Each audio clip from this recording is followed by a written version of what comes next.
ایک اور چیز کہ علم حاصل کرنے کا معتبر اور معروف طریقہ کیا ہے؟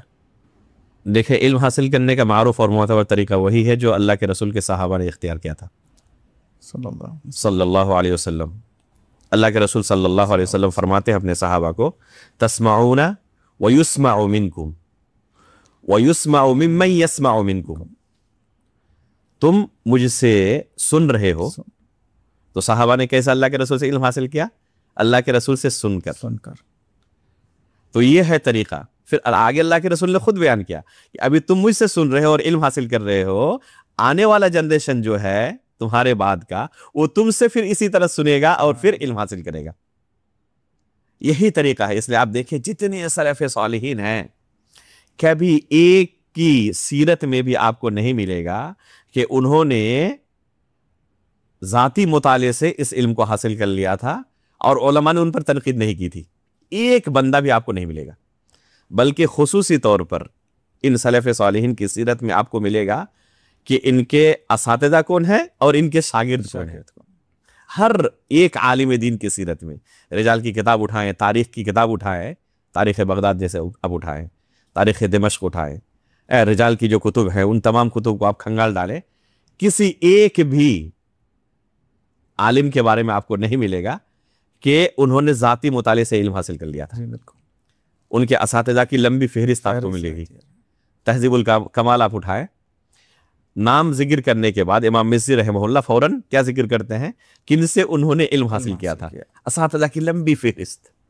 امام بخاری رحمہ اللہ فرماتے ہیں کہ میں نے یہ علم 1080 اساتذہ سے حاصل کیا ہے، سبحان اللہ، اور وہ سب کے سب اس عقیدے کے حامل تھے کہ ایمان قول و عمل کا نام ہے۔ یہاں دو چیز یہاں پر ہمیں پتہ چلتی ہے۔ یہ ہے ہمارے اسلاف۔ امام بخاری رحمہ اللہ کہتے ہیں کہ میں نے 1080 اساتذہ سے علم حاصل کیا ہے۔ پہلی چیز ہمیں کیا پتہ چلا؟ کہ اساتذہ کے سامنے بیٹھ کر علم کو حاصل کیا جائے گا۔ دوسری چیز کیا کہتے ہیں کہ یہ سب کے سب اس عقیدے کے حامل تھے کہ ایمان قول و عمل کا نام ہے۔ تو یہ بھی دیکھنا ضروری ہے کہ وہ عالم ہوں جن سے ہم علم حاصل کریں گے اور ساتھ میں منہج سلف کا حامل بھی ہو، ایسا نہیں کہ کوئی بدعتی ہو۔ تو یہ دو بنیادی شرطیں ہیں۔ تو بغیر اساتذہ کے ذاتی مطالعے سے علم حاصل کرنے کا تصور اسلام کے اندر نہیں ہے، یہ تصور ہی نہیں ہے۔ سلف میں بھی یعنی تابعین، تبع تابعین کے زمانے میں بھی بعض لوگوں نے یہ کوشش کی کہ خود سے ذاتی مطالعے سے کتابوں سے اس علم کو رٹ لے اور لوگوں کے درمیان اس علم کو نشر کریں، اور ان کی تعداد کوئی معمولی بھی نہیں تھی۔ امام ابو الزناد رحمہ اللہ فرماتے ہیں، اور یہ ان کا ایک قول امام مسلم رحمہ اللہ نے اپنی صحیح کے مقدمے میں ذکر کیا ہے۔ مقدمے صحیح مسلم کے اندر آپ کو ایک قول مل جائے گا۔ کہتے ہیں کہ ادرکت بالمدینۃ مئۃ کلہم مأمون ما یؤخذ عنہم الحدیث یقال لیس من اہلی۔ مدینے کے اندر میں نے 100 لوگوں کو پایا، اور یہ کثرت کو بیان کرنا مقصود ہے، یعنی بے شمار تھے وہ، کلہم مأمون، یہ سب کے سب مأمون تھے، دین اور امانت کے باب میں انتہائی اعلیٰ درجے پر فائز، متقی پرہیزگار تھے، لیکن اس کے باوجود ان سے علم حاصل نہیں کیا جاتا تھا۔ کیوں؟ یقال لیس من اہلہ، لوگ کہتے تھے کہ یہ اہل علم میں سے نہیں ہے۔ متقی پرہیزگار تو ہے، اس میں کوئی کلام نہیں، لیکن اہل علم میں سے نہیں ہے۔ خطیب بغدادی رحمہ اللہ نے الکفایہ کے اندر ان تمام نصوص کو ذکر کیا ہے تفصیل کے ساتھ، اور ساتھ میں امام مالک رحمہ اللہ سے نقل کرتے ہیں۔ امام مالک رحمہ اللہ اس کا سبب بیان کرتے ہیں کہ کیوں ان سے علم حاصل نہیں کیا جاتا تھا، جب یہ خود لوگوں کو سکھانا چاہتے تھے تو کیوں لوگ حاصل نہیں کرتے تھے؟ حالانکہ ان سے جو چھوٹے تھے عمر کے اندر، ان سے لوگ علم حاصل کرتے تھے۔ عبداللہ بن وہب رحمہ اللہ امام مالک کے شاگرد ہیں۔ امام مالک سے پوچھتے ہیں کہ جو ان سے چھوٹے ہیں ان سے تو علم لیا جاتا تھا نا؟ تو کہتے ہیں بالکل، اگر ان سے چھوٹے ہوں تب بھی ان سے علم لیا جائے گا۔ امام مالک رحمہ اللہ جواب دیتے ہیں اپنے شاگرد کو، لیکن شرط لگاتے آگے کہتے ہیں کہ ضروری ہے کہ ان کا جو علم ہے نا، یہ اساتذہ سے انہوں نے حاصل کیا ہو، کتابوں سے رٹ لیا ہو۔ امام مالک کے شرط ہی کر رہے ہیں۔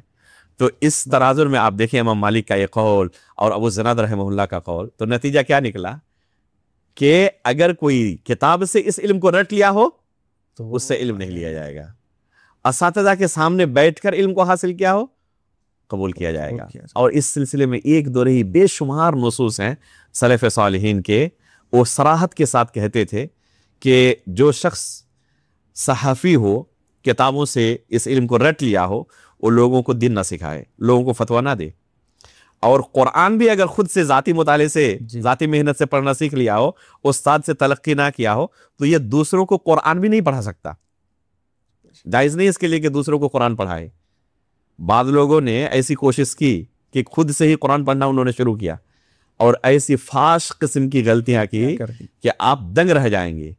ایک نے ابو احمد العسکری رحمہ اللہ کی کتاب اخبار المصحفین، انہوں نے بہت سارے اس طرح کی مثالیں بیان کی ہیں کہ جن لوگوں نے اس طرح ذاتی مطالعے سے علم حاصل کرنا شروع کیا، ان کا انجام کیا ہوا. ایک نے وما علمتم من الجوارح مکلبین جو آیت ہے، جو جوارح کو خوارج پڑھا. اللہ اکبر. اب غور کریں کہ خوارج کیا ہے اور جوارح کیا. بہت بڑی غلطی. اسی طرح جو سورہ نوح کی آیت ہے، یغوث و یعوق و نصرا، تو نصرن کو ایک نے بشرن پڑھا. اللہ اکبر. غلطیاں ہیں. یمشون علی الارض ہونن، ہونن کو ایک صاحب نے ہویہ پڑھا. اللہ اکبر. کس وجہ سے؟ اگر استاد سے علم حاصل کیا ہوتا تو ایسی فاش قسم کی غلطی نہیں کرتے. لیکن جو اپنے مطالعے سے، ذاتی مطالعے سے کوشش کیا قرآن کو پڑھنا، تو دیکھیں قرآن انجام کیا ہوا. فاش غلطیوں میں، فحش قسم کی غلطیوں میں، بلکہ تحریف کہہ سکتے ہیں آپ. تو یہی نتیجہ ہوگا. آج بھی آپ دیکھیں گے جو حضرات اس طرح ذاتی مطالعے سے اس طرح علم حاصل کر کے لوگوں کے درمیان علم نشر کرنا شروع کر دیتے ہیں، تو ایسی مضحکہ خیز غلطیاں کرتے ہیں کہ اہل علم ہنستے ہیں. استاد محترم شیخ صالح بن عبداللہ بن حمد العثیمی حفظہ اللہ اپنے طلباء کو نصیحت کرتے ہوئے اکثر یہ کہتے ہیں، العلم اذا عکس طریق طلبہ یجعل الانسان فی ذلہ، کہ اگر کوئی شخص اس علم کو غیر معروف طریقے سے حاصل کرنا چاہے تو یہ علم خود اہل علم کے مابین اسے ذلیل اور رسوا کر دیتا ہے. اللہ اکبر. تو یہی ہوگا، جو غیر معروف طریقے سے حاصل کرے گا اس علم کو، تو یہ علم خود اسے رسوا کر دے گا. العلم یجعل الانسان فی ذلۃ اذا عکس طریق طلبہ، یہ ان کا جملہ ہے. جزاکم اللہ شیخ.